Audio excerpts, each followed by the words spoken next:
이혼 서류에 도장을 찍는 순간 시어머니가 낡은 보따리를 제게 던졌습니다. 이걸 들고 나가라. 차갑던 그 목소리. 하지만 8년 뒤 폐지 줍던 그분을 거리에서 다시 마주한 순간 저는 알았습니다. 진짜 버려진 사람은 제가 아니라 어머니였다는 걸. 사연 시작 전 구독, 좋아요 눌러주세요. 오늘의 이야기 지금 바로 시작합니다. 안녕하세요. 저는 올해 37살이 된 박미정이라고 합니다. 8년 전 일이었습니다. 그날은 제 인생에서 가장 차갑고 비참했던 날이었습니다. 거실 소파에 앉아있던 남편 현우는 옆에 낯선 여자를 세워두고 제게 서류 뭉치를 내밀었습니다. 이혼 서류였습니다. 도장 찍고 오늘 안에 나가. 애는 두고 가. 그의 목소리는 차갑고 냉정했습니다. 옆에 서 있던 여자는 허리까지 내려오는 긴 생머리에 짙은 화장을 한 젊은 여성이었습니다. 소라라는 이름이었지요. 그녀는 제 남편의 내연녀였습니다. 제가 모르는 사이 그들은 1년 넘게 만나왔다고 했습니다. 저는 그 자리에서 얼어붙었습니다. 왜요? 제가 뭘 잘못했나요? 목소리가 떨렸습니다. 현우는 대답조차 하지 않았습니다. 그저 손목시계를 보며 오후 6시까지 나가라고 했습니다. 그때 제 옆으로 작은 손이 제 손을 꼭 잡았습니다. 5살 아들 도윤이었습니다. 엄마 어디가? 엄마 가지 마. 아이의 눈에는 눈물이 가득했습니다. 저는 그 손을 놓을 수 없었습니다. 도윤이는 제가 데리고 갈게요. 제 목소리는 떨리고 있었습니다. 현우는 코웃음을 쳤습니다. 내가 뭘 믿고 애를 키워? 직장도 없고 돈도 없는 주제에. 그의 말은 칼처럼 날카로웠습니다. 소라는 현우의 팔짱을 끼며 제게 비웃는 표정을 지었습니다. 언니, 이제 그만 포기하세요. 현우 오빠는 이미 제 사람이에요. 그 목소리는 교묘하게 저를 자극했습니다. 저는 도윤이를 안고 방으로 들어갔습니다. 손이 떨려서 짐을 제대로 쌀 수도 없었습니다. 옷가지 몇 벌과 도윤이 물건들을 가방에 우겨 넣었습니다. 가슴이 터질 것 같았습니다. 1시간쯤 지났을까요? 방문이 열리며 시어머니 정숙 씨가 들어오셨습니다. 어머니는 말없이 제 앞에 낡은 보따리 하나를 내려놓으셨습니다. 이걸 들고 나가라. 목소리는 차가웠습니다. 저는 어머니를 올려다봤습니다. 어머니의 눈은 붉게 충혈되어 있었습니다. 밤새 우신 것 같았습니다. 하지만 어머니는 더 이상 아무 말씀도 하지 않으시고 방을 나가셨습니다. 저는 가방과 보따리를 들고 집을 나섰습니다. 도윤이는 제 손을 꼭 붙잡고 계속 뒤를 돌아봤습니다. 아빠, 할머니, 아이의 외침은 공허하게 울렸습니다. 문 앞에서 소라가 비웃듯 웃으며 말했습니다. 잘 가요, 언니. 이제 여기는 제 집이니까요. 저는 고개를 돌리지 않았습니다. 그저 도윤이 손을 잡고 걸었습니다. 어디로 가야 할지 막막했습니다. 친정은 오래전에 부모님이 돌아가시고 형제도 없었습니다. 친구들에게 연락할 용기도 나지 않았습니다. 결혼 후 6년 동안 가정주부로만 살아왔던 저에게는 아무것도 없었습니다. 저는 근처 공원 벤치에 앉았습니다. 도윤이는 제 무릎에 기대어 잠이 들었습니다. 차가운 바람이 불어왔습니다. 가을이 깊어가고 있었습니다. 떨리는 손으로 시어머니가 주신 보따리를 열었습니다. 그 안에는 금반지 2개, 금목걸이 1개, 예금 통장 2개가 들어 있었습니다. 그리고 오래된 등기부등본 1장. 시어머니 명의의 다세대 주택이었습니다. 통장을 확인하니 각각 500만 원씩 1000만 원이 들어 있었습니다. 등기부등본 뒷면에는 어머니의 작은 글씨가 적혀 있었습니다. 혹시나 내가 쫓겨나는 날이 올까봐 몇 년 전부터 준비해뒀다. 이 집은 내 이름으로 바꿀 수 있게 위임장도 넣어뒀으니 꼭 챙겨라. 미안하다. 저는 그 글씨를 보는 순간 눈물이 터져 나왔습니다. 어머니는 알고 계셨던 거였습니다. 아들의 외도를, 며느리가 당할 고통을. 그래서 몰래 준비하고 계셨던 거였습니다. 차갑게 던지신 그 보따리는 사실 어머니의 마지막 사랑이었습니다. 집안 분위기상 따뜻하게 건네줄 수 없었던 어머니의 마음이었습니다. 저는 벤치에 앉아 한참을 울었습니다. 도윤이가 잠에서 깨어 물었습니다. 엄마 왜 울어? 저는 눈물을 닦으며 아이를 안았습니다. 엄마 안 울어. 이제 우리 새로 시작하는 거야. 도윤이는 고개를 끄덕였습니다. 그날 밤 저는 저렴한 모텔에 하룻밤을 묵었습니다. 도윤이를 재우고 앞으로의 계획을 세웠습니다. 통장에 있는 1,000만 원으로 보증금을 내고 방을 구해야 했습니다. 그리고 당장 일자리를 찾아야 했습니다. 다음 날부터 저는 부동산을 돌아다녔습니다. 반지하 원룸 하나를 구했습니다.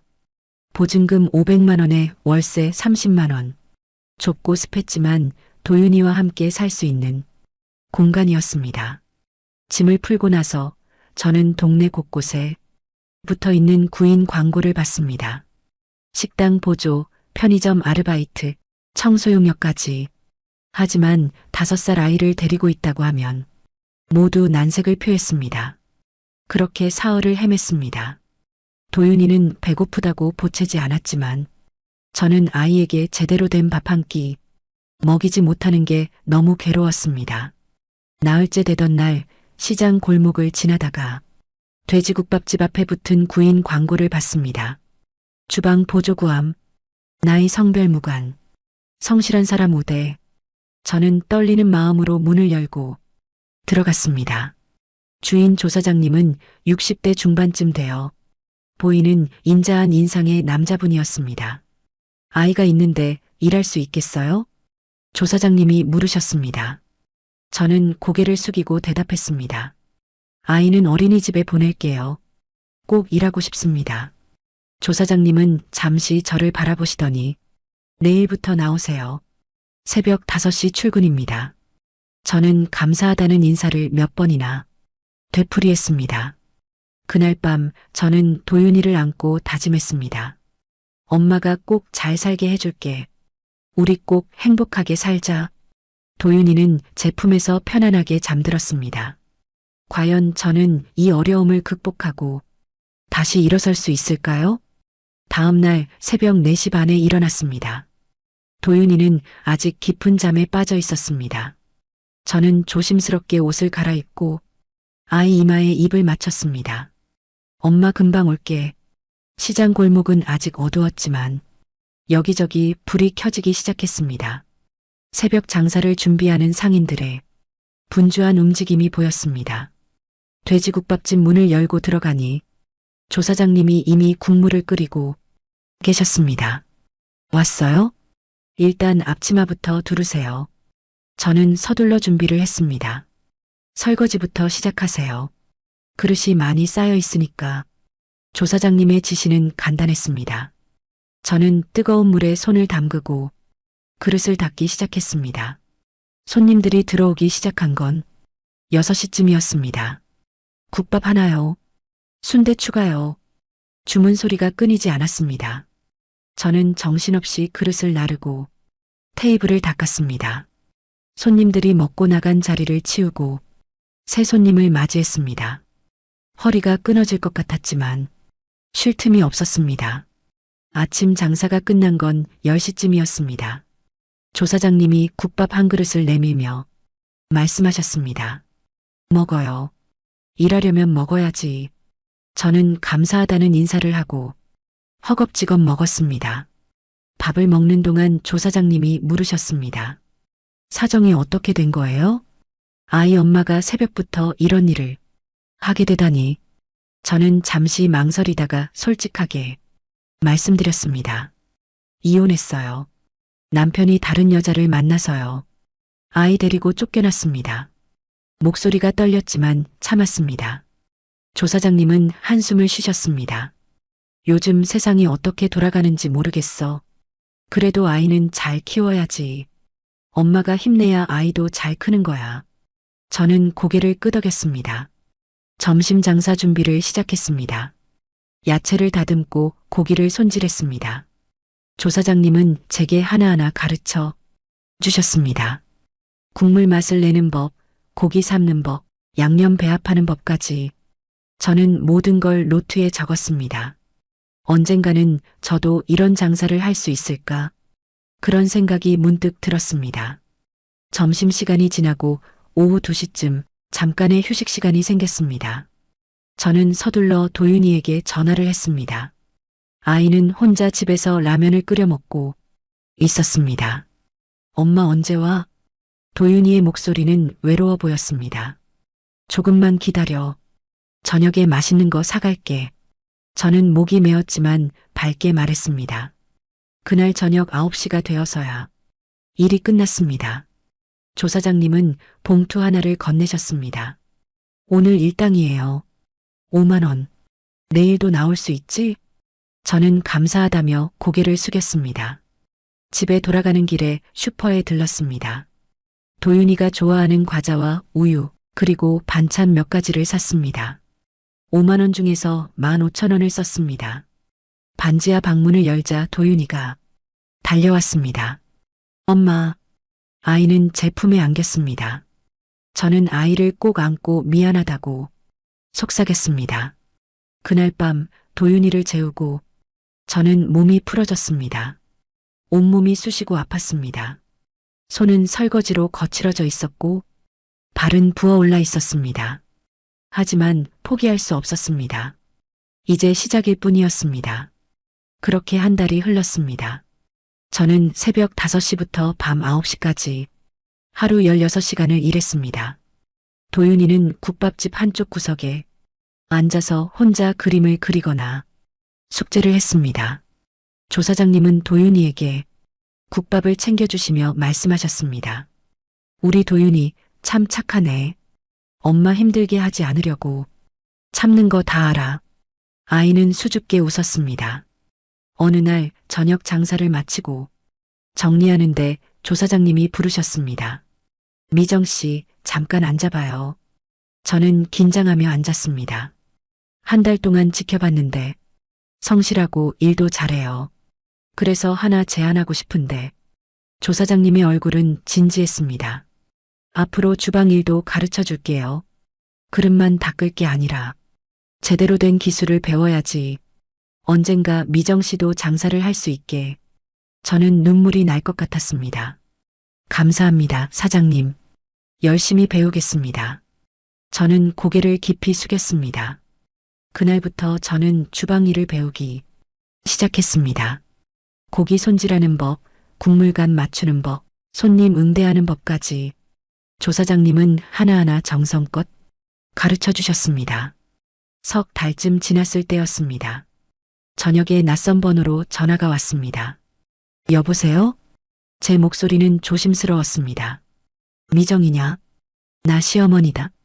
정숙 씨의 목소리였습니다. 저는 깜짝 놀랐습니다. 어머니, 내가 어떻게 사는지 궁금해서. 도윤이는 잘 있니? 어머니의 목소리는 떨리고 있었습니다. 저는 조금씩 근황을 말씀드렸습니다. 일하면서 도윤이 키우고 있다고, 힘들지만 잘 살고 있다고. 어머니는 한참 말이 없으시다가 말씀하셨습니다. 미안하다. 그때 너를 그렇게 내보낸 게. 하지만 어쩔 수 없었어. 집안 분위기가 그랬으니까. 저는 괜찮다고 대답했습니다. 보따리 안에 넣어주신 거 정말 감사했어요. 어머니 덕분에 살고 있습니다. 저는 진심으로 말했습니다. 어머니는 잠시 흐느끼시더니 조심스럽게 물으셨습니다. 현우가 요즘 많이 변했어. 술 마시고 들어와서 소라한테 소리 지르고 물건 던지고. 저는 걱정이 돼서 견딜 수가 없구나. 저는 할 말이 없었습니다. 현우는 이제 제 남편이 아니었습니다. 하지만 어머니에게는 여전히 아들이었지요. 어머니, 조심하세요. 힘드시면 언제든 연락 주세요. 저는 그렇게 말씀드릴 수밖에 없었습니다. 전화를 끊고 나서 가슴이 답답했습니다. 어머니의 목소리에서 깊은 불안이 느껴졌습니다. 하지만 저도 당장 내 앞가림을 하기에 바빴습니다. 그날 밤 저는 도윤이를 안고 창밖을 바라봤습니다. 언젠가는 더 나은 삶이 올까요? 그로부터 석 달쯤 지났을 때였습니다. 저는 이제 주방 일도 제법 능숙하게 해낼 수 있게 되었습니다. 조사장님은 제게 점점 더 많은 일을 맡기셨습니다. 미정 씨가 있으니까 든든해. 이제 국물감 맞추는 것도 내 손에 맡길 수 있겠어. 조사장님의 칭찬에 저는 힘이 났습니다. 도윤이도 이제 6살이 되었습니다. 아이는 국밥집 구석에서 그림책을 보거나 색연필로 그림을 그리며 시간을 보냈습니다. 손님들은 도윤이를 보며 착하다고 칭찬했습니다. 엄마 도와줄 수 있어. 어느 날 도윤이가 제게 말했습니다. 나도 글은 나를 수 있어. 저는 아이의 머리를 쓰다듬으며 고맙다고 말했습니다. 그런데 그날 저녁 조사장님이 갑자기 전화를 받으시더니 얼굴이 굳어지셨습니다. 뭐라고? 지금 어디야? 목소리가 떨리고 있었습니다. 전화를 끊으신 조사장님은 황급히 앞치마를 벗으셨습니다. 미정 씨, 미안한데 오늘은 내가 급히 나가봐야 할 것 같아. 아내가 쓰러졌대. 병원에 가봐야겠어. 저는 깜짝 놀라 말했습니다. 어서 가보세요, 사장님. 여기는 제가 마무리할게요.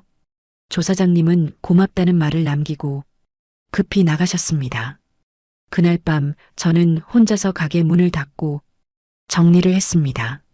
손님들이 모두 떠나고 설거지를 마치고 바닥을 닦았습니다. 도윤이는 의자에 엎드려 잠들어 있었습니다. 집에 돌아온 건 밤 11시가 넘어서였습니다. 도윤이를 업고 반지하 계단을 내려가는데 허리가 끊어질 것 같았습니다. 하지만 아이를 깨울 수 없었습니다. 다음 날 아침 조사장님께 전화가 왔습니다. 미정 씨, 어제 고마웠어요. 근데 미안한데 당분간 가게 문을 닫아야 할 것 같아. 아내가 중풍으로 쓰러졌거든. 한동안 병원 간호를 해야 할 것 같아. 저는 순간 머릿속이 하얘졌습니다. 가게 문을 닫는다는 건 제 일자리가 없어진다는 뜻이었습니다. 하지만 조사장님의 사정이 더 급했습니다. 사장님, 걱정 마세요. 사모님 쾌차하시길 바랄게요. 저는 최대한 침착하게 말했습니다. 미안해, 미정 씨. 한 달치 월급은 통장으로 넣어줄게. 조사장님의 목소리도 떨리고 있었습니다. 전화를 끊고 나서 저는 주저앉았습니다. 이제 어떻게 해야 할까요? 다시 일자리를 구해야 했습니다. 하지만 도윤이를 데리고 일할 수 있는 곳을 찾기는 쉽지 않았습니다. 그날부터 저는 다시 구직 활동을 시작했습니다. 식당마다 돌아다니며 일자리를 물었습니다. 하지만 아이가 있다고 하면 모두 고개를 저었습니다. 일주일이 지났습니다. 통장 잔액은 점점 줄어들었습니다. 월세 날짜가 다가오고 있었습니다. 저는 밤마다 잠을 이루지 못했습니다. 그러던 어느 날 시어머니께서 다시 전화를 주셨습니다. 미정아, 나 좀 도와줄 수 있니? 어머니의 목소리는 다급했습니다. 무슨 일이세요, 어머니? 저는 긴장하며 물었습니다.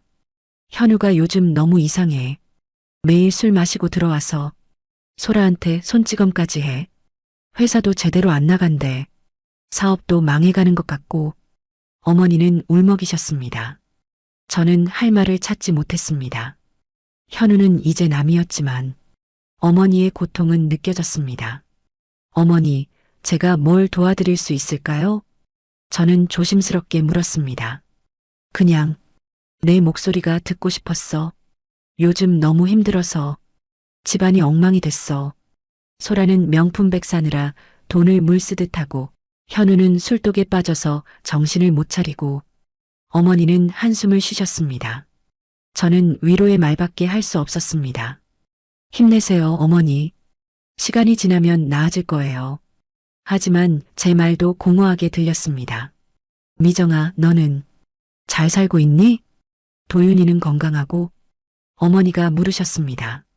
저는 거짓말을 했습니다. 네, 어머니. 저희는 잘 지내고 있어요. 걱정 마세요. 어머니를 더 힘들게 할 수 없었습니다. 그래, 다행이다. 내가 잘 지내고 있다니 다행이야. 어머니는 안도하는 목소리였습니다. 전화를 끊고 나서 저는 눈물을 흘렸습니다. 어머니도 힘드시고 저도 힘들었습니다. 하지만 서로에게 솔직할 수 없었습니다. 이틀 뒤 드디어 일자리를 구했습니다. 동네 슈퍼마켓에서 아르바이트였습니다. 시간당 9,500원. 하루 8시간 일하면 76,000원을 벌 수 있었습니다. 국밥집보다는 적었지만 당장 필요했습니다. 저는 다음 날부터 출근했습니다. 슈퍼 일은 생각보다 힘들었습니다. 물건 진열, 계산, 청소까지 혼자서 다 해야 했습니다. 게다가 슈퍼 주인 아주머니는 까다로웠습니다. 이것도 못해? 그것도 모르겠어? 틈만 나면 잔소리를 하셨습니다. 저는 꾹 참고 일했습니다. 도윤이는 어린이집에서 돌아와 집에 혼자 있어야 했습니다. 제가 일을 마치고 돌아가면 아이는 배고파서 울고 있었습니다. 엄마 미안해. 조금만 기다려줘. 저는 아이를 안고 사과했습니다. 한 달이 지났습니다. 월급을 받았지만 생활비로 다 나갔습니다. 월세, 공과금, 도윤이 어린이집비, 그리고 식비까지 남는 게 하나도 없었습니다. 어느 날 밤 도윤이가 열이 났습니다. 아이의 이마가 뜨겁게 달아올랐습니다. 저는 황급히 아이를 업고 응급실로 달려갔습니다. 독감이네요. 주사 맞고 약 먹으면 나을 거예요. 의사 선생님이 말씀하셨습니다. 진료비와 약값으로 8만 원이 나왔습니다. 통장을 확인하니 잔액이 10만 원밖에 남지 않았습니다.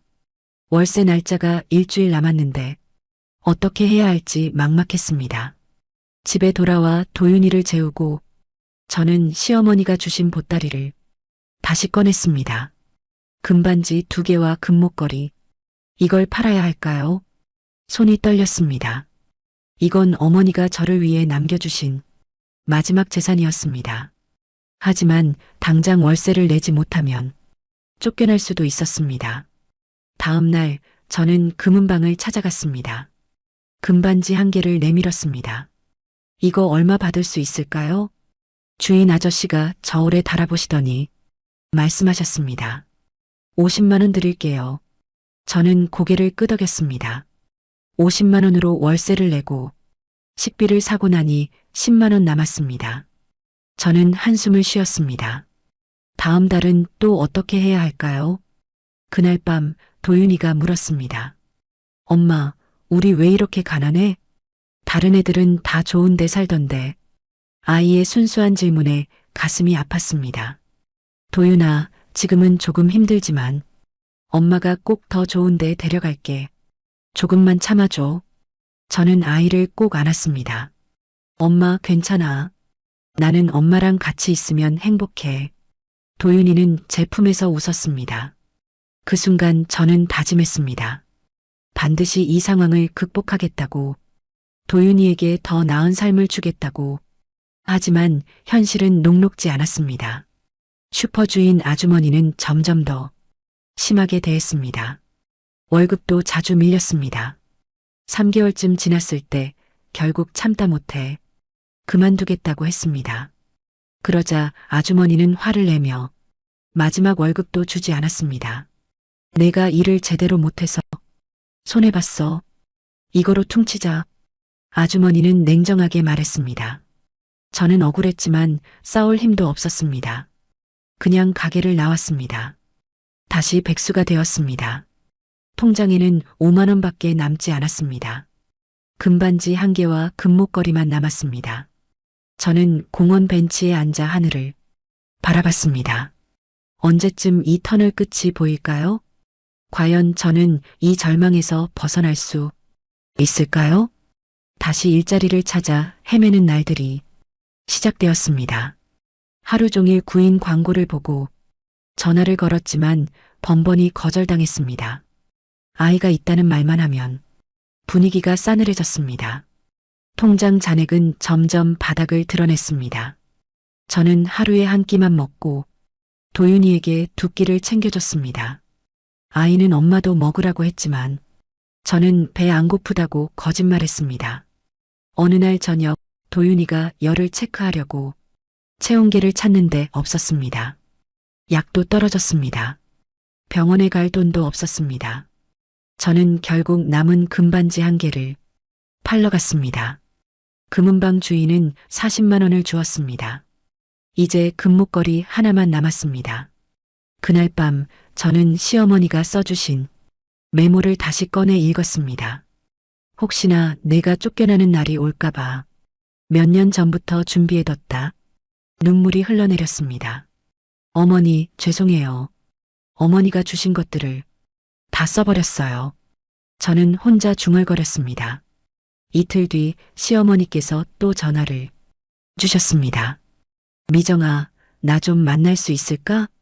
어머니의 목소리는 평소와 달랐습니다. 뭔가 단호하면서도 불안했습니다. 저는 다음 날 어머니를 만났습니다. 약속 장소는 동네 카페였습니다. 어머니는 많이 수척해져 계셨습니다. 얼굴에는 깊은 주름이 패여 있었고 눈가는 검게 그늘져 있었습니다. 미정아, 어머니는 제 손을 잡으셨습니다. 손이 차갑고 떨리고 있었습니다. 어머니, 무슨 일 있으세요? 저는 걱정스럽게 물었습니다. 집이 엉망이야. 현우는 완전히 망했어. 사업도 다 날렸고 빚만 수억 원이래. 소라는 그 돈으로 명품만 사 모으고 이제 채권자들이 집까지 찾아와. 어머니는 눈물을 글썽이셨습니다.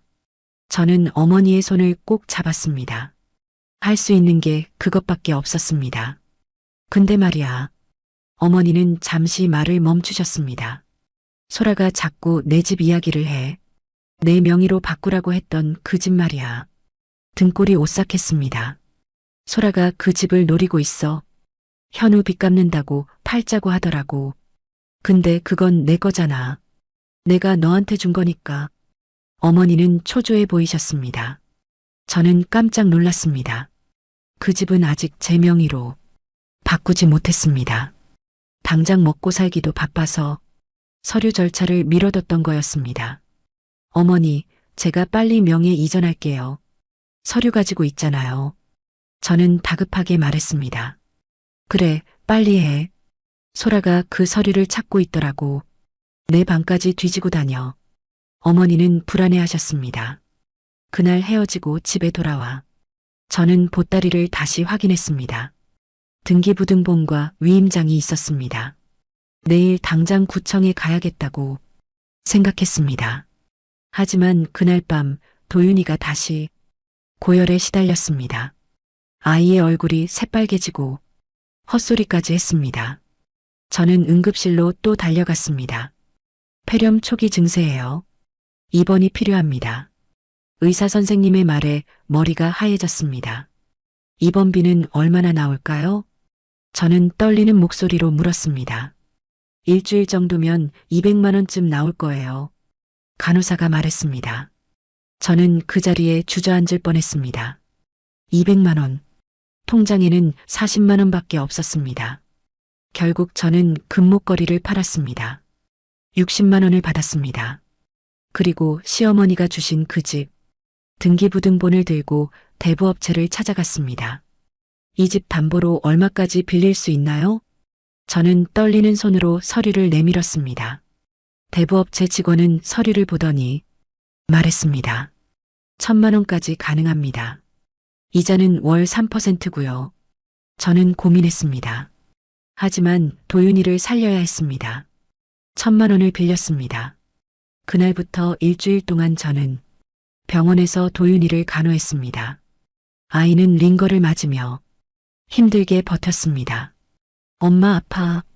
도윤이의 작은 손이 제 손을 꼭 잡고 있었습니다. 일주일 뒤 도윤이는 퇴원했습니다.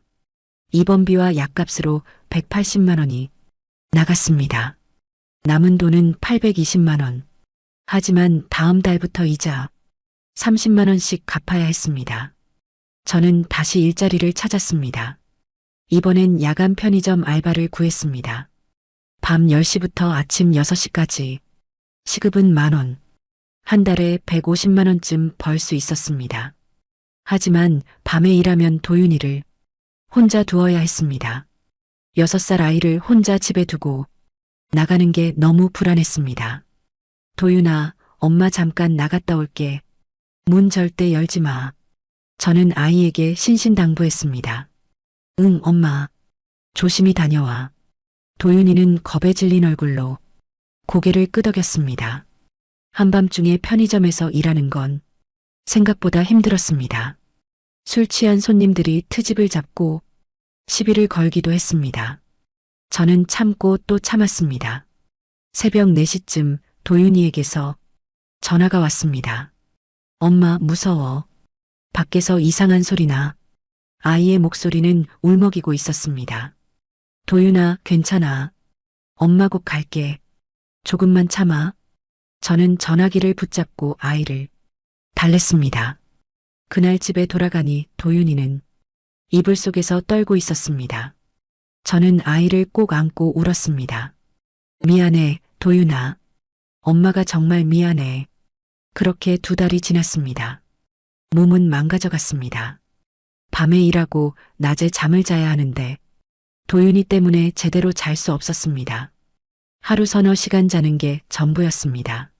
얼굴은 핏기 없이 창백해졌고 몸무게는 10kg이나 빠졌습니다. 거울을 보면 귀신 같았습니다. 어느 날 편의점에서 일하다가 갑자기 어지러워서 쓰러질 뻔했습니다.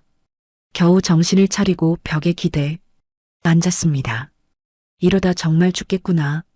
그런 생각이 들었습니다. 그때 편의점 문이 열리며 한 여자 손님이 들어왔습니다. 저를 보더니 깜짝 놀라며 물었습니다. 괜찮으세요? 얼굴이 너무 안 좋은데요. 괜찮아요. 저는 억지로 웃으며 일어났습니다. 그 여자분은 걱정스러운 눈으로 저를 바라봤습니다. 무리하지 마세요. 건강이 제일 중요해요. 따뜻한 말이었습니다. 그 밤 집에 돌아와 도윤이를 보는데 눈물이 났습니다. 아이도 많이 수척해져 있었습니다. 엄마 걱정에 밥도 제대로 못 먹는 것 같았습니다. 이대로는 안 되겠다고 생각했습니다. 뭔가 변화가 필요했습니다. 하지만 어떻게 해야 할지 막막했습니다. 과연 이 지옥 같은 삶에서 벗어날 수 있을까요? 그로부터 일주일쯤 지났을 때였습니다. 편의점 야간 근무를 마치고 집에 돌아가는 길이었습니다. 새벽 6시 반쯤 됐을 때였지요. 골목 어귀에서 익숙한 목소리가 들려왔습니다. 미정 씨? 뒤돌아보니 조 사장님이었습니다. 사장님, 저는 반가워서 달려갔습니다. 조 사장님은 저를 보더니 깜짝 놀란 표정을 지으셨습니다. 아니, 이게 무슨 꼴이야? 얼굴이 왜 이래? 조 사장님은 걱정스럽게 물으셨습니다. 저는 괜찮다고 웃으며 대답했습니다. 사모님은 괜찮으세요? 병원에서 퇴원하셨어요? 응, 1달 전에 퇴원했어. 아직 완전히 회복된 건 아니지만 이제 집에서 요양 중이야.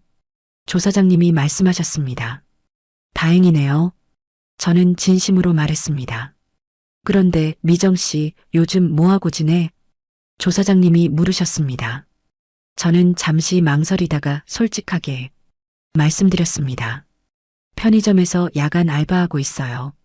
도윤이가 아파서 병원비가 많이 나와서요. 조 사장님의 얼굴이 굳어졌습니다. 야간 알바를? 아이는 어떻게 하고? 혼자 두는 거야? 저는 고개를 숙였습니다. 어쩔 수 없었어요. 살아야 하니까요. 조 사장님은 한참 동안 말이 없으시다가 말씀하셨습니다. 미정 씨, 우리 가게 다시 열려고 해. 다음 주부터 시작할 건데 다시 와서 일할래? 저는 눈이 휘둥그레졌습니다. 정말요? 저 다시 일할 수 있어요? 그럼 당연하지. 미정 씨 없으니까 장사가 안 돼. 그리고 말이야. 조 사장님은 잠시 멈추셨습니다. 내가 미정 씨한테 제안이 하나 있어.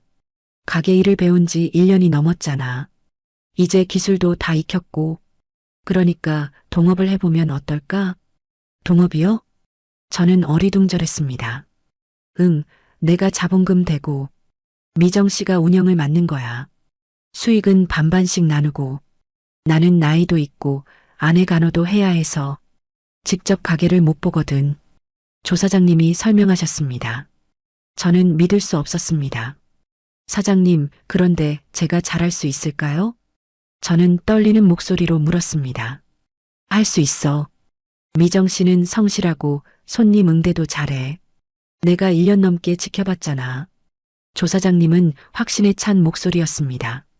그날 밤 저는 잠을 이룰 수 없었습니다. 조 사장님의 제안이 계속 머릿속을 맴돌았습니다. 이게 제 인생의 전환점이 될 수 있을까? 다음 날 저녁 조 사장님과 다시 만나 자세한 이야기를 나눴습니다. 조 사장님은 가게 운영비로 3천만 원을 투자하시겠다고 했습니다. 그리고 수익금의 50%를 제게 주겠다고 했습니다. 사장님, 정말 감사합니다. 열심히 하겠습니다. 저는 고개를 깊이 숙였습니다. 대신 조건이 하나 있어. 미정 씨가 빌린 돈, 그 1,000만 원. 내가 대신 갚아줄게. 대신 천천히 갚되, 이자 없이. 원금만 갚으면 돼. 조 사장님이 말씀하셨습니다. 저는 눈물이 날 것 같았습니다. 사장님, 정말 고맙습니다. 괜찮아. 우리 딸이 미정 씨 또래거든. 딸 생각하면서 돕는 거야. 조 사장님은 부끄러운 듯 웃으셨습니다. 일주일 뒤 가게가 다시 문을 열었습니다. 간판도 새로 달았습니다. 조미정 돼지국밥. 제 이름이 들어간 간판이었습니다. 저는 새벽부터 밤까지 일했습니다. 하지만 이제는 달랐습니다. 제 가게였으니까요. 도윤이도 학교 끝나면 가게로 와서 숙제를 하며 저를 도왔습니다. 손님들은 하나둘씩 다시 찾아왔습니다. 아줌마, 국밥 여기가 제일 맛있어요. 진국이에요, 진국. 단골 손님들의 칭찬에 힘이 났습니다. 한 달이 지나자 수익이 나기 시작했습니다. 순이익이 400만 원쯤 나왔습니다. 제 몫으로 200만 원을 받았습니다. 편의점 알바 한 달치보다 많았습니다. 저는 그 돈으로 조 사장님께 원금을 100만 원씩 갚기 시작했습니다. 2달째, 3달째, 장사는 점점 잘 됐습니다. 입소문이 나면서 손님이 늘었습니다. 줄 서서 먹는 국밥집이라는 소문까지 돌았습니다. 석 달쯤 지났을 때 조 사장님이 말씀하셨습니다. 미정 씨, 지점 하나 더 내보는 게 어때? 장사가 이렇게 잘 되는데 확장해야지. 저는 깜짝 놀랐습니다. 지점을요? 제가 할 수 있을까요? 할 수 있어. 나는 미정 씨 실력 믿어. 조 사장님은 격려해 주셨습니다. 그렇게 6개월 만에 2호점을 냈습니다. 2호점도 대박이 났습니다. 1년이 지나자 3호점을 열었습니다. 저는 정신없이 바빴습니다. 3개 매장을 오가며 관리했습니다. 직원도 10명이 넘게 뽑았습니다. 도윤이는 이제 초등학교 2학년이 되었습니다. 어느 날 통장을 확인하니 잔액이 3천만 원이 넘었습니다. 불과 2년 전만 해도 5만 원도 없어서 굶었던 제가 말입니다. 저는 조 사장님께 1,000만 원을 다 갚았습니다. 사장님, 정말 감사했습니다. 사장님 아니었으면 저는 죽었을 거예요. 무슨 소리야? 미정 씨가 열심히 한 거지. 나는 기회만 준 거고. 조 사장님은 웃으셨습니다. 그날 밤 저는 오랜만에 시어머니께 전화를 드렸습니다. 어머니와는 3개월째 연락이 끊긴 상태였습니다.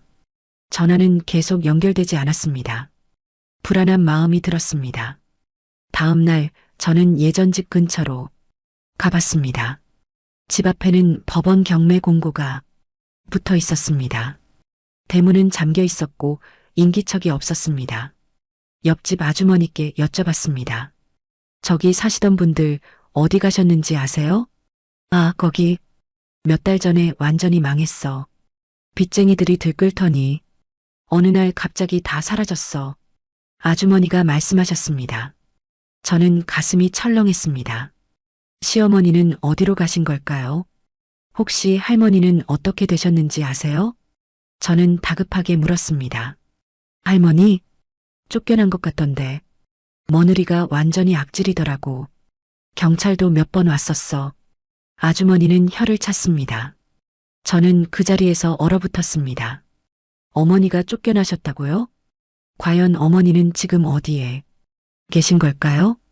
그날부터 저는 시어머니를 찾기 시작했습니다. 예전 집 근처 파출소에 찾아가 실종 신고를 하려 했습니다. 하지만 경찰은 말했습니다. 성인이고 가족 간 연락이 끊긴 거라면 실종으로 보기 어렵습니다. 본인이 연락을 안 하는 걸 수도 있고요. 저는 허탈했습니다. 하지만 포기할 수 없었습니다. 옆집 아주머니께 다시 찾아가 자세한 이야기를 들었습니다. 그 며느리가 정말 악질이었어. 할머니 집까지 빼앗으려고 서류를 위조했다는 소문도 있었어. 할머니가 반대하니까 조폭 같은 남자들 데려와서 협박하고. 조폭이요? 저는 소름이 돋았습니다. 응, 검은 정장 입은 남자들이 서너 명씩 와서 으름장 놓더라고. 할머니가 무서워서 떨고 계시던데. 정말 안 됐어. 아주머니는 한숨을 쉬셨습니다. 그 후로는 어떻게 됐어요? 저는 다급하게 물었습니다. 어느 날 밤에 큰 소리가 나길래 나가봤더니 할머니가 짐 보따리 하나 들고 쫓겨나시더라고. 소라가 문 앞에서 비웃으면서 이제 집 나가라고 소리 지르고 할머니는 어디로 가셨는지 몰라. 그 후로 못 봤어. 저는 주먹을 불끈 쥐었습니다. 소라, 그 여자가 어머니를 그렇게 내쫓았다니. 옆집 아주머니께 고맙다는 인사를 하고 저는 발걸음을 돌렸습니다. 어머니를 찾아야 했습니다. 하지만 어디서부터 시작해야 할지 막막했습니다. 그날 밤 저는 동네 무료급식소에 전화를 걸었습니다. 혹시 60대 후반 할머니가 오셨는지 물어봤습니다. 하지만 특징만으로는 찾기 어렵다고 했습니다. 다음 날부터 저는 주말마다 동네 무료급식소를 찾아다녔습니다. 도윤이와 함께 봉사활동을 하면서 어머니를 찾았습니다. 엄마, 할머니 꼭 찾을 수 있을까? 도윤이가 물었습니다. 꼭 찾을 거야. 할머니는 엄마한테 은인이셔. 저는 아이의 손을 꼭 잡았습니다. 한 달이 지났습니다. 두 달이 지났습니다. 하지만 어머니는 찾을 수 없었습니다. 그러던 어느 날이었습니다. 토요일 오후 저는 도심 외곽에 있는 무료급식소에서 봉사를 하고 있었습니다. 배식을 하는데 줄을 선 노인 한 분이 눈에 들어왔습니다. 낡은 옷에 머리는 헝클어져 있고 얼굴은 때로 검게 물들어 있었습니다. 허리는 구부정하게 굽어 있었고 손에는 떨림이 있었습니다. 그 순간 저는 숨이 멎었습니다. 그 얼굴, 분명 시어머니였습니다. 어머니, 저는 소리쳤습니다. 그 노인이 고개를 들었습니다. 눈이 마주쳤습니다. 어머니의 눈은 초점이 없었습니다. 저를 알아보지 못하는 것 같았습니다. 어머니, 저예요. 미정이에요. 저는 배식대를 넘어 달려갔습니다. 어머니는 저를 멍하니 바라봤습니다. 미정이? 너, 미정이구나. 목소리는 쉬어 있었습니다. 저는 어머니를 꼭 껴안았습니다. 어머니, 어디 계셨어요? 얼마나 찾았는데요? 눈물이 쏟아졌습니다. 어머니도 울기 시작했습니다. 미정아, 미안해. 이 꼴로 너를 만나게 돼서. 어머니는 떨리는 목소리로 말했습니다. 저는 어머니를 부축해서 밖으로 나왔습니다. 도윤이가 달려와 할머니라고 불렀습니다. 어머니는 도윤이를 보고 힘없이 웃으셨습니다. 그날 저는 어머니를 집으로 모셨습니다. 샤워를 시켜드리고 깨끗한 옷을 입혀드렸습니다. 따뜻한 국밥을 끓여드렸습니다. 어머니는 밥을 드시며 계속 우셨습니다. 미안해, 미정아. 내가 이렇게 잘 살고 있을 줄 몰랐어. 정말 다행이다. 어머니, 무슨 일이 있었어요? 저는 조심스럽게 물었습니다. 어머니는 천천히 이야기를 시작했습니다. 현우가 완전히 망했어. 사업 실패하고 빚만 수억 원 생겼지. 소라는 그 와중에도 명품만 사 모으고 집에는 빚쟁이들이 매일 찾아왔어. 그러던 어느 날 소라가 내 집을 빼앗으려 했어. 내 이름으로 바꾸라던 그 집 말이야. 내가 거부하니까 조폭 같은 남자들을 데려왔어. 서류에 도장 찍으라고 협박했지. 어머니는 떨리는 손으로 물을 마셨습니다. 나는 도장 안 찍었어. 그게 내 거니까. 그랬더니 소라가 내 도장을 훔쳐서 서류를 위조했어. 집이 소라 명의로 넘어갔지. 그 후에 나를 집에서 쫓아냈어. 짐 하나 들고 나갔지. 갈 곳이 없어서 길거리를 헤맸어. 어머니의 목소리는 잦아들었습니다. 복지관에서 몇 달 지내다가 거기도 나와서 폐지를 줍기 시작했어. 하루하루 근처 공원에서 자고 무료급식소에서 끼니를 때우고 그렇게 살았지. 저는 어머니의 손을 꼭 잡았습니다. 어머니, 이제 괜찮아요. 제가 모실게요. 더 이상 고생하지 마세요. 미정아. 어머니는 제 손을 꼭 쥐셨습니다. 그날 밤 어머니를 재우고 저는 분노에 떨었습니다. 소라, 그 여자가 어머니의 집까지 빼앗고 길거리로 내쫓았다니. 저는 다음 날 법무사 사무실을 찾아갔습니다. 상황을 설명하고 집을 되찾을 수 있는지 물었습니다. 서류 위조가 확실하다면 소송으로 되찾을 수 있습니다. 하지만 증거가 필요해요. 법무사가 말했습니다. 저는 어머니께 여쭤봤습니다. 어머니, 혹시 증거가 될 만한 게 있나요? 녹음이라든지 문자라든지. 어머니는 잠시 생각하시더니 말했습니다. 그날 소라가 협박할 때 내가 몰래 핸드폰으로 녹음했어. 혹시 몰라서 증거로 남겨둔 거지. 핸드폰이 어디 있어요? 저는 다급하게 물었습니다. 폐지 줍던 손수레 밑에 숨겨뒀어. 그 손수레가 아직 공원에 있을 거야. 어머니가 말했습니다. 저는 당장 그 공원으로 달려갔습니다. 손수레를 찾았습니다. 밑바닥을 뒤지니 낡은 핸드폰이 나왔습니다. 집으로 돌아와 핸드폰을 충전했습니다. 녹음 파일을 재생했습니다. 조용히 나가요, 할머니. 안 그러면 빚 다 할머니 앞으로 넘길 거예요. 소라의 목소리였습니다. 나는 안 나가. 이 집은 며느리 미정이 거야. 어머니의 목소리가 들렸습니다. 그럼 어쩔 수 없네요. 오빠들, 할머니 좀 모셔드려요. 소라의 차가운 목소리, 그리고 남자들의 거친 목소리가 들렸습니다. 저는 녹음을 끝까지 들었습니다. 완벽한 증거였습니다. 다음 날 저는 대형 로펌을 찾아갔습니다. 상담 비용은 비쌌지만 감당할 수 있었습니다. 변호사는 녹음 파일을 듣더니 고개를 끄덕였습니다. 이 정도면 승소 가능성 90% 이상입니다. 서류 위조와 협박, 주거 침입까지 입증 가능합니다. 저는 즉시 소송을 준비했습니다. 경찰에도 고소장을 접수했습니다. 필적 감정을 의뢰했습니다. 도장 위조 여부도 확인했습니다. 한 달 뒤 결과가 나왔습니다. 서류의 도장은 위조된 것이 확실했습니다. 필적도 어머니의 것이 아니었습니다. 소라는 경찰 조사를 받게 되었습니다. 저는 어머니와 함께 경찰서에 참고인으로 갔습니다. 조사실에서 소라를 마주쳤습니다. 소라는 여전히 명품 옷을 입고 있었지만 얼굴은 창백했습니다. 저를 보자 소라는 비웃었습니다. 언니, 여기서 뭐해요? 설마 복수하러 온 거예요? 복수가 아니라 정의입니다. 어머니를 길거리에 내쫓고 집까지 빼앗은 대가를 치르셔야죠. 저는 차갑게 말했습니다. 소라의 얼굴이 일그러졌습니다. 과연 재판은 어떻게 될까요? 재판 준비가 한창이던 어느 날이었습니다.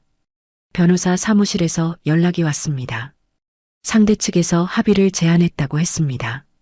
소라 측 변호사가 찾아왔습니다. 키가 크고 말쑥한 정장을 입은 40대 남자였습니다. 박미정 씨, 합의금 5천만 원 드리겠습니다. 그러니 고소를 취하해 주세요. 그의 목소리는 사무적이었습니다. 저는 코웃음을 쳤습니다. 합의는 없습니다. 법정에서 정당하게 판결받을 겁니다. 생각 좀 해보세요.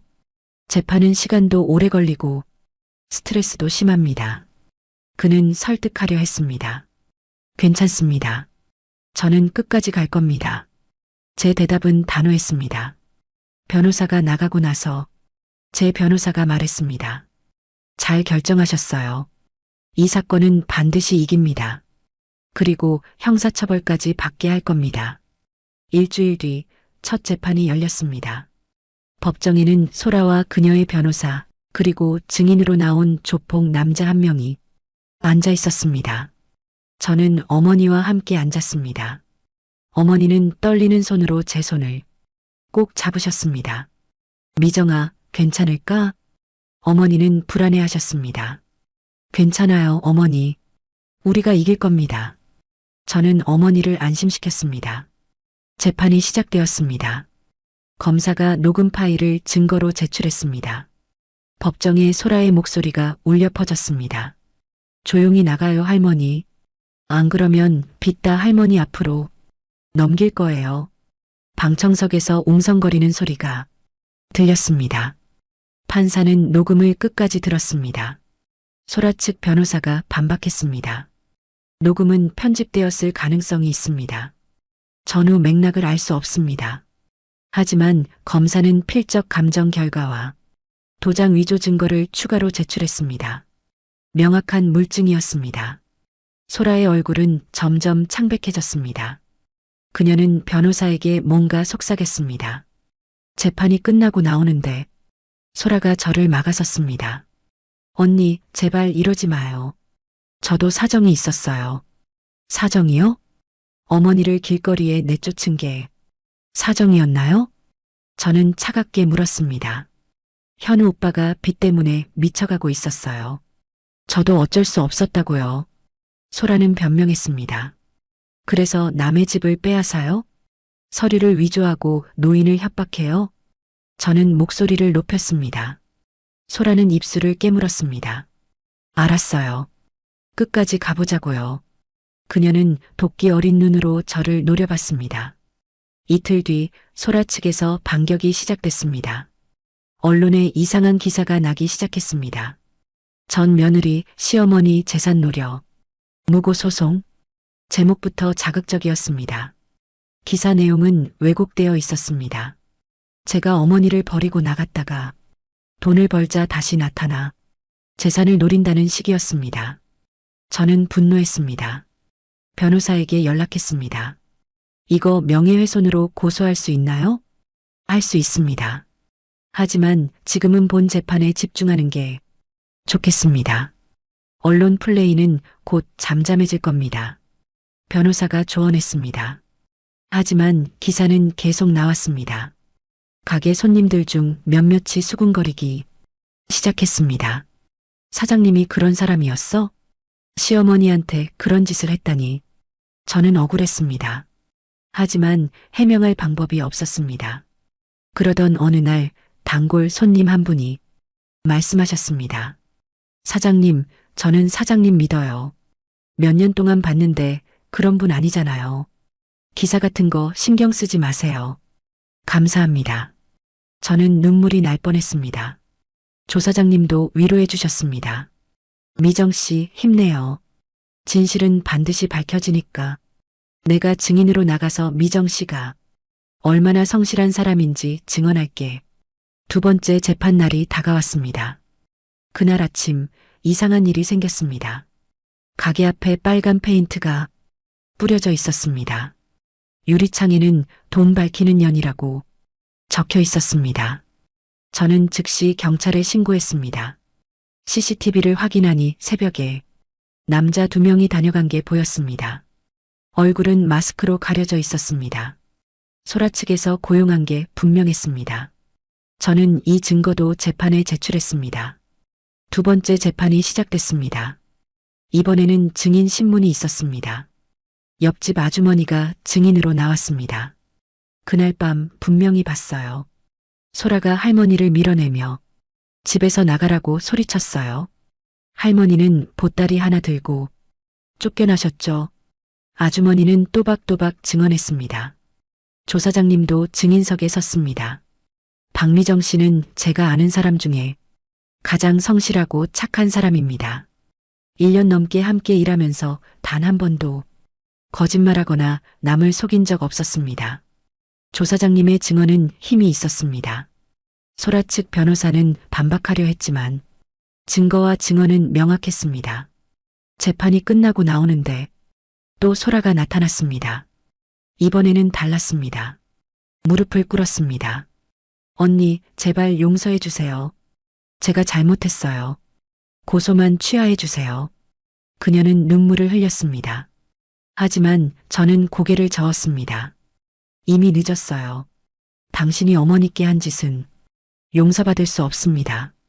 소라는 일어서며 표정이 변했습니다. 좋아요. 그럼 끝까지 가보죠. 어차피 나도 잃을 게 없어요. 그녀의 목소리는 날카로웠습니다. 며칠 뒤 또 다른 기사가 났습니다. 이번에는 제 과거를 파헤친 기사였습니다. 이혼녀, 아들 버리고 혼자 도망. 제목을 보는 순간 몸이 떨렸습니다. 기사는 제가 도윤이를 두고 집을 나왔다고 썼습니다. 하지만 사실은 제가 도윤이를 데리고 나온 거였습니다. 저는 참을 수 없었습니다. 변호사에게 연락해서 언론사를 상대로 정정보도 청구를 했습니다. 변호사가 말했습니다. 소라 측이 점점 급해지고 있습니다. 이런 행동은 오히려 불리하게 작용할 겁니다. 조금만 더 참으세요. 그날 밤 어머니가 말씀하셨습니다. 미정아, 그만두자. 이렇게까지 싸우지 말고 그냥 우리끼리 행복하게 살자. 어머니는 지쳐 보이셨습니다. 어머니, 안 돼요. 이건 정의의 문제예요. 소라는 반드시 벌을 받아야 해요. 저는 단호하게 말했습니다. 과연 재판의 결과는 어떻게 될까요? 세 번째 재판 날이 다가왔습니다. 이날은 결정적인 날이었습니다. 새로운 증인이 출석하기로 되어 있었습니다. 법정에 들어서니 방청석이 가득 차 있었습니다. 언론의 관심이 높아지면서 기자들도 많이 왔습니다. 재판장이 입장하고 재판이 시작됐습니다. 검사가 새로운 증인을 호출했습니다. 증인석에 50대 남자가 섰습니다. 저는 그 사람을 처음 봤습니다. 누구지? 옆에 앉은 변호사에게 속삭였습니다. 소라가 고용했던 조폭 중 한 명입니다. 양심의 가책을 느껴서 자진 출석했대요. 변호사가 작은 목소리로 말했습니다. 증인은 선서를 하고 증언을 시작했습니다. 저는 2년 전에 소라 씨에게 고용되었습니다. 할머니를 협박해서 집에서 내쫓으라는 지시를 받았습니다. 방청석이 술렁거렸습니다. 소라의 얼굴이 새하얗게 변했습니다. 증인은 계속 말했습니다. 소라 씨는 제게 100만 원을 주며 할머니를 무섭게 협박하라고 했습니다. 도장을 찍게 하거나 안 되면 집에서 내쫓으라고요. 저는 그날 동료 2명과 함께 할머니 집에 갔습니다. 그때 어떻게 하셨습니까? 검사가 물었습니다. 할머니께 겁을 주었습니다. 나가지 않으면 다칠 수도 있다고 협박했습니다. 할머니는 무서워서 떨고 계셨습니다. 결국 보따리 하나 들고 집을 나가셨습니다. 증인의 목소리는 떨렸습니다. 왜 이제야 증언하러 오셨습니까? 검사가 또 물었습니다. 양심의 가책 때문입니다. 제게도 그 나이 또래의 어머니가 계십니다. 만약 우리 어머니가 그런 일을 당했다면 얼마나 끔찍할까 생각했습니다. 더 이상 침묵할 수 없었습니다. 방청석에서 감탄하는 소리가 들렸습니다. 저도 가슴이 뭉클했습니다. 소라 측 변호사가 벌떡 일어났습니다. 이에 있습니다. 증인의 증언은 신빙성이 없습니다. 전과자의 일방적인 주장입니다. 하지만 검사가 추가 증거를 제출했습니다. 소라가 증인에게 돈을 보낸 은행 이체 기록이었습니다. 날짜와 금액이 정확히 일치했습니다. 게다가 증인은 당시 찍은 사진도 제출했습니다. 할머니가 보따리를 들고 집 앞을 나서는 사진이었습니다. 어머니의 뒷모습이 너무 처량해 보였습니다. 저는 눈물을 참을 수 없었습니다. 옆에 앉은 어머니도 흐느끼셨습니다. 판사가 소라에게 물었습니다. 피고인 할 말 있습니까? 소라는 일어서서 말했습니다. 저는 그냥 빚 때문에 어쩔 수 없었습니다. 그녀의 목소리는 떨리고 있었습니다. 빚 때문에 노인을 길거리로 내쫓아도 된다는 말입니까? 판사의 목소리는 엄중했습니다. 소라는 아무 대답도 하지 못했습니다. 고개를 숙인 채 울기만 했습니다. 재판이 끝나고 판사가 말했습니다. 판결은 2주 후에 선고하겠습니다. 법정을 나오는데 기자들이 몰려들었습니다. 박미정 씨, 한 말씀 해주세요. 재판 이기실 것 같으세요? 저는 잠시 생각하다가 입을 열었습니다. 저는 돈이나 집 때문에 이 재판을 하는 게 아닙니다. 어머니가 당한 부당함을 바로잡고 싶을 뿐입니다. 노인을 함부로 대해도 된다는 잘못된 인식을 바꾸고 싶습니다. 제 말은 다음 날 기사로 나왔습니다. 이번에는 긍정적인 기사였습니다. 효부의 눈물겨운 투쟁, 시어머니 지키기 위한 싸움, 여론이 바뀌기 시작했습니다. 제 가게에 손님들이 더 많이 찾아왔습니다. 응원한다는 말을 많이 들었습니다. 사장님 멋있어요. 끝까지 싸우세요. 2주가 지나고 판결일이 다가왔습니다. 그날 아침 저는 어머니와 도윤이와 함께 법원에 갔습니다. 도윤이는 제 손을 꼭 잡고 말했습니다. 엄마, 우리가 이길 거지? 그럼 당연하지. 저는 아이의 머리를 쓰다듬었습니다. 법정은 사람들로 가득 찼습니다. 방청석에는 조사장님도 계셨고 단골 손님들도 많이 와 계셨습니다. 심지어 무료급식소에서 만난 봉사자들도 와 있었습니다. 재판장이 입장했습니다. 모두 일어섰습니다. 심장이 쿵쾅거렸습니다. 판사가 판결문을 읽기 시작했습니다. 피고인 박소라는 사문서 위조, 주거침입, 협박, 사기 등의 혐의로 징역 5년을 선고한다. 집행유예는 인정하지 않는다. 방청석에서 환호성이 터져나왔습니다. 저는 어머니를 꼭 껴안았습니다. 이겼어요, 어머니. 우리가 이겼어요. 어머니는 제 품에서 울었습니다. 고맙다, 미정아. 정말 고맙다. 판사는 계속 판결을 읽었습니다. 또한 피고인이 위조로 취득한 부동산은 원 소유자인 정숙 씨에게 즉시 환원한다. 피고인은 정숙 씨에게 위자료 3천만 원을 지불하라. 소라는 그 자리에 주저앉았습니다.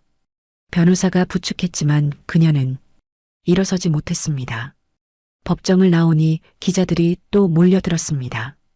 이번에는 카메라 플래시가 터졌습니다. 박미정 씨 승소하셨는데 소감이 어떠세요? 저는 마이크 앞에 섰습니다.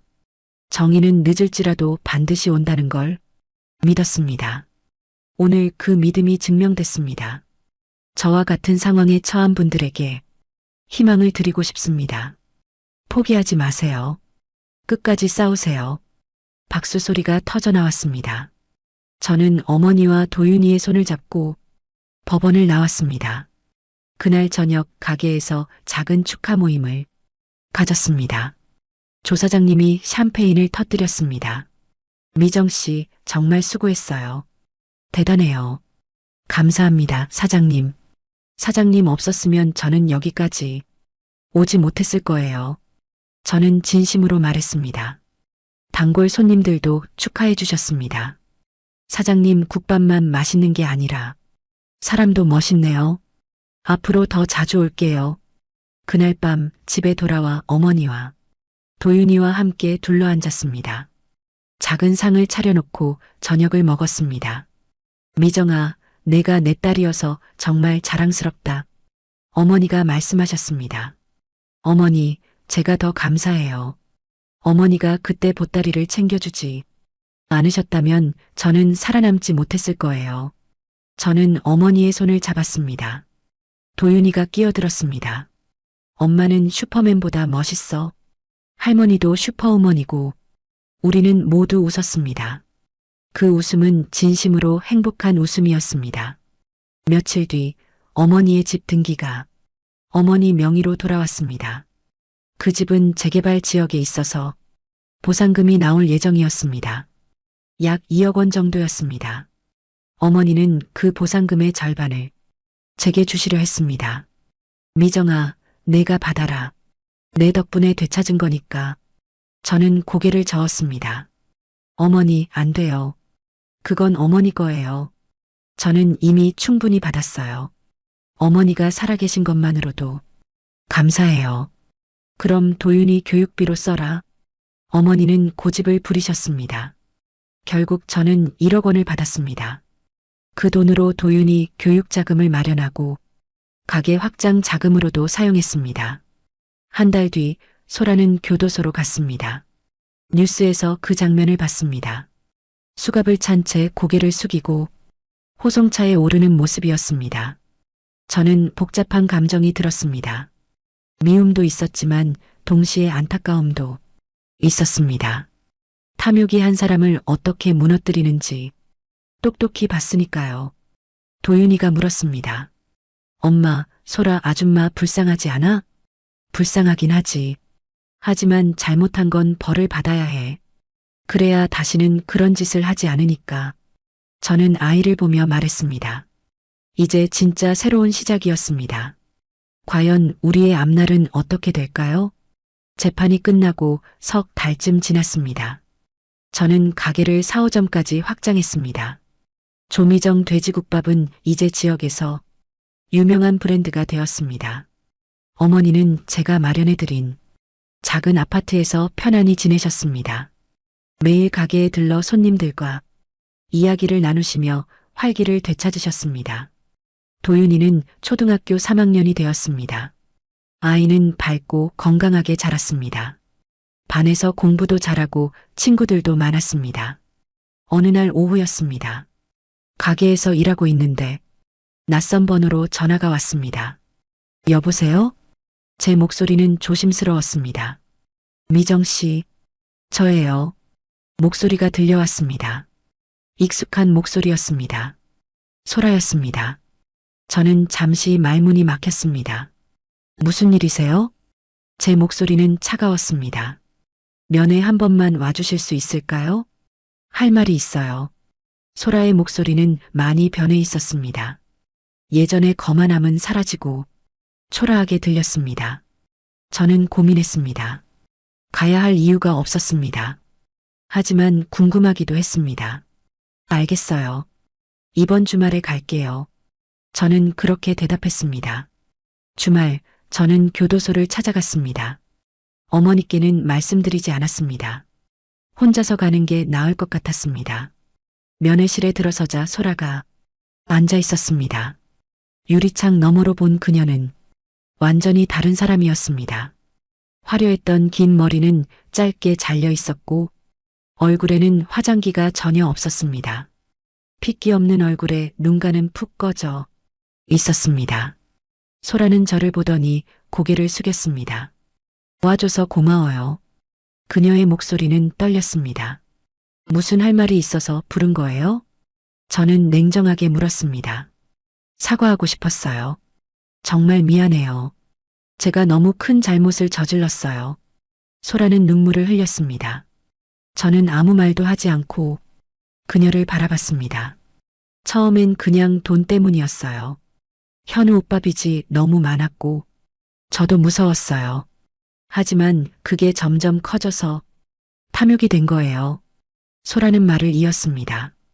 명품백, 비싼 옷, 보석들, 그런 걸 사는 게 행복인 줄 알았어요.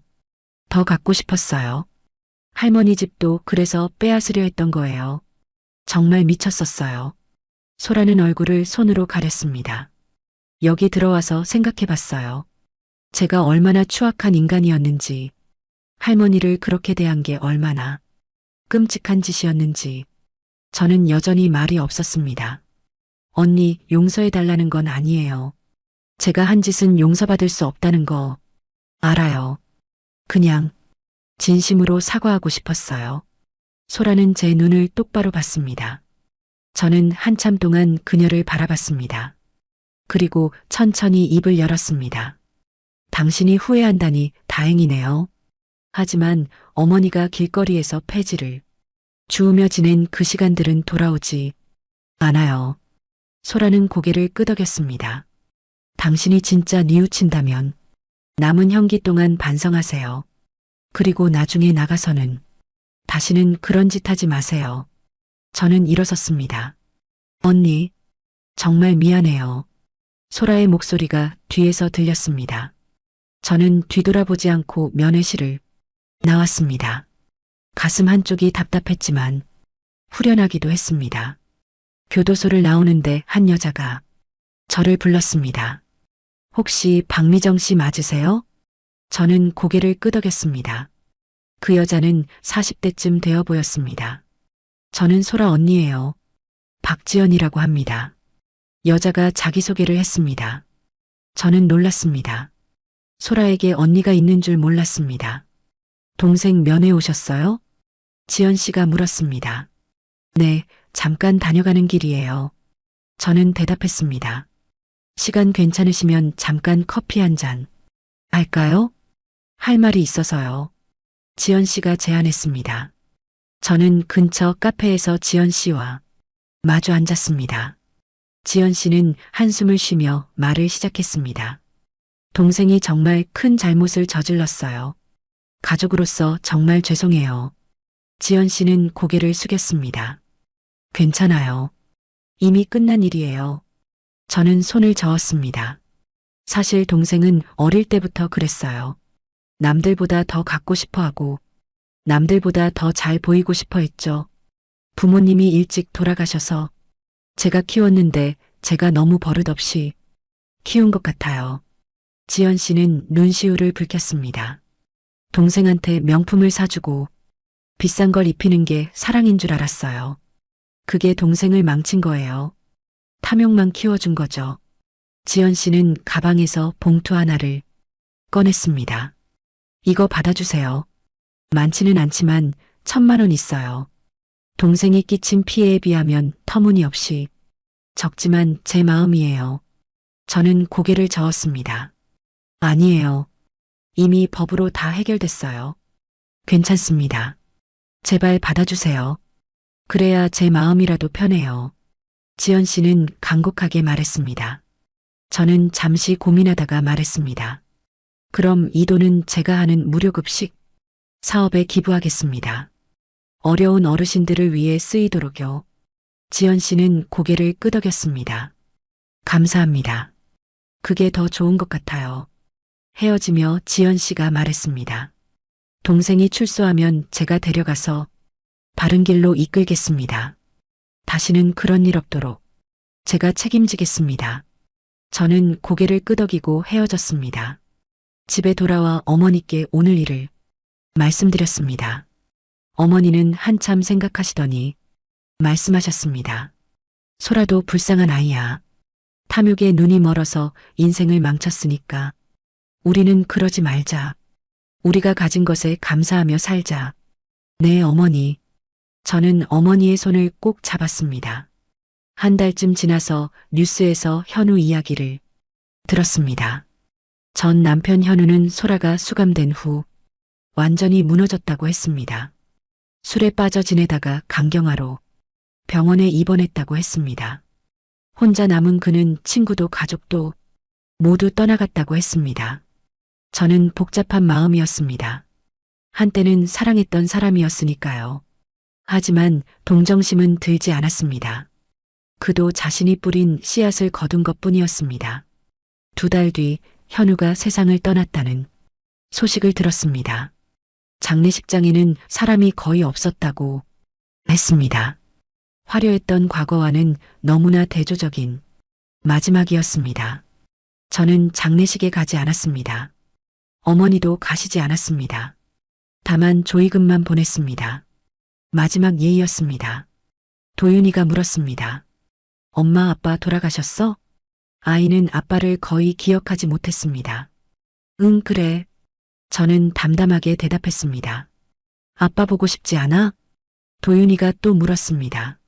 아니, 엄마는 엄마랑 할머니만 있으면 돼. 우리가 진짜 가족이잖아. 아이는 웃으며 말했습니다.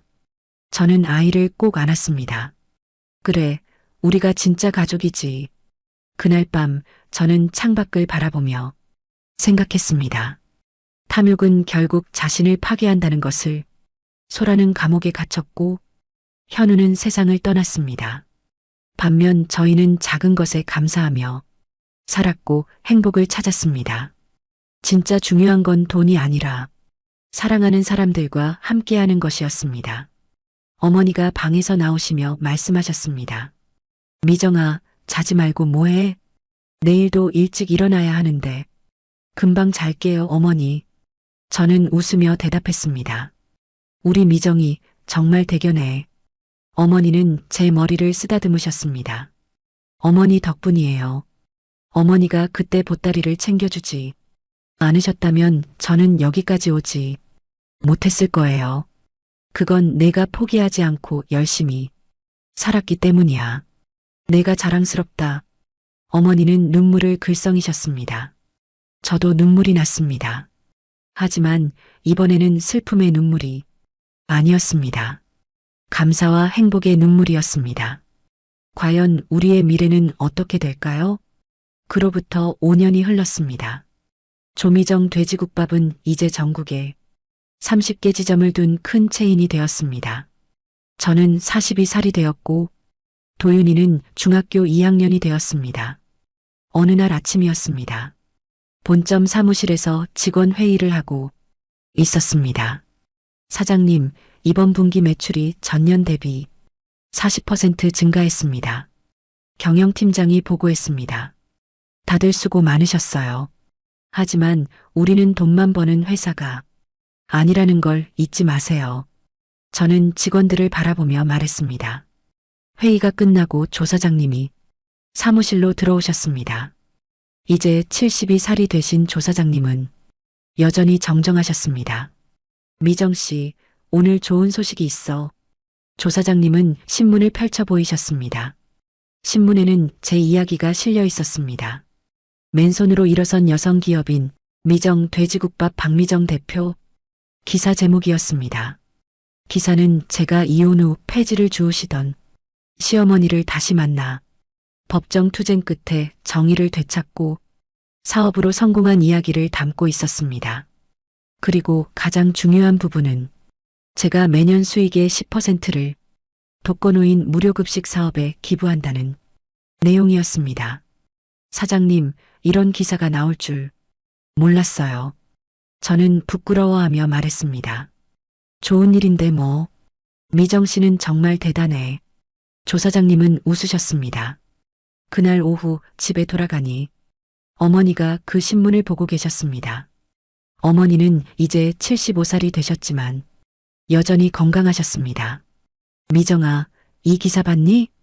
우리 미정이가 신문에 났네. 어머니는 자랑스러워 하셨습니다. 창피해요, 어머니. 저는 얼굴을 붉혔습니다. 뭐가 창피해. 내가 이룬 거 다 내 노력이야. 정말 대단해. 어머니는 제 손을 꼭 잡으셨습니다. 어머니 덕분이에요. 어머니가 그때 보따리를 챙겨주지 않으셨다면 저는 아무것도 못했을 거예요. 저는 진심으로 말했습니다. 도윤이가 학교에서 돌아왔습니다. 엄마, 학교에서 엄마 기사 봤어. 친구들이 다들 엄마 멋있대. 아이는 신이 나서 말했습니다.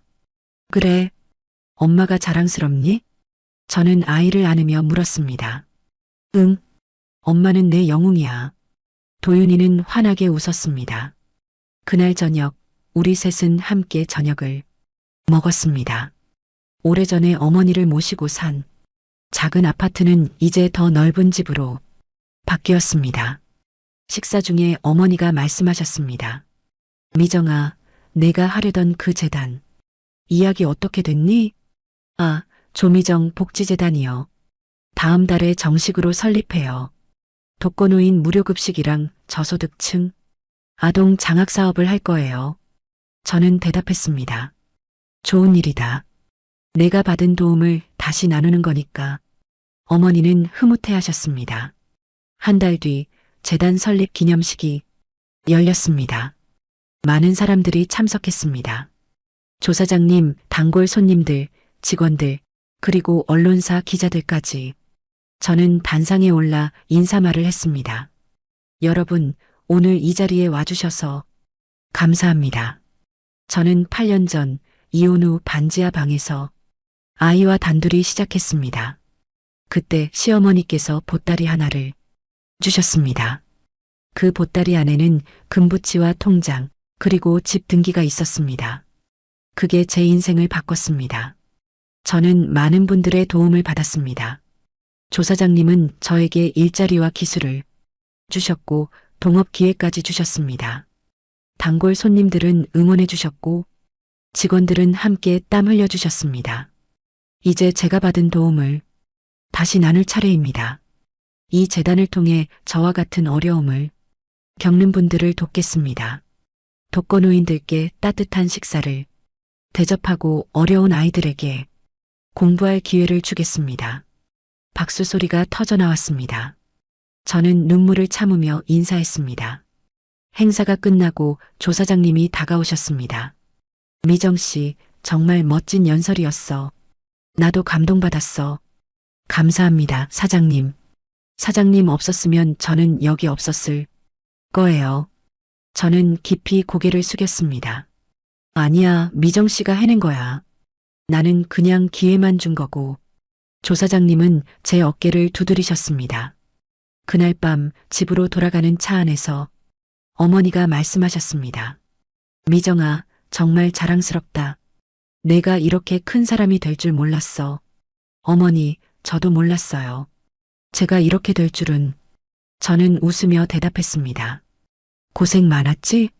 어머니는 제 손을 꼭 잡으셨습니다. 힘들었지만 후회 없어요. 그 시간들이 저를 강하게 만들었으니까. 저는 진심으로 말했습니다. 1년 뒤 재단은 첫 성과를 냈습니다. 서울과 경기 지역 10개 복지관에서 매일 200명의 어르신들께 무료 식사를 제공했습니다. 그리고 저소득층 아동 100명에게 장학금을 지급했습니다. 어느 날 재단 사무실로 편지 한 통이 왔습니다. 발신인은 대학생 김지수였습니다.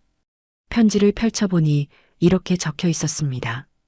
박미정 대표님께, 저는 대표님의 장학금으로 대학에 다니고 있는 학생입니다.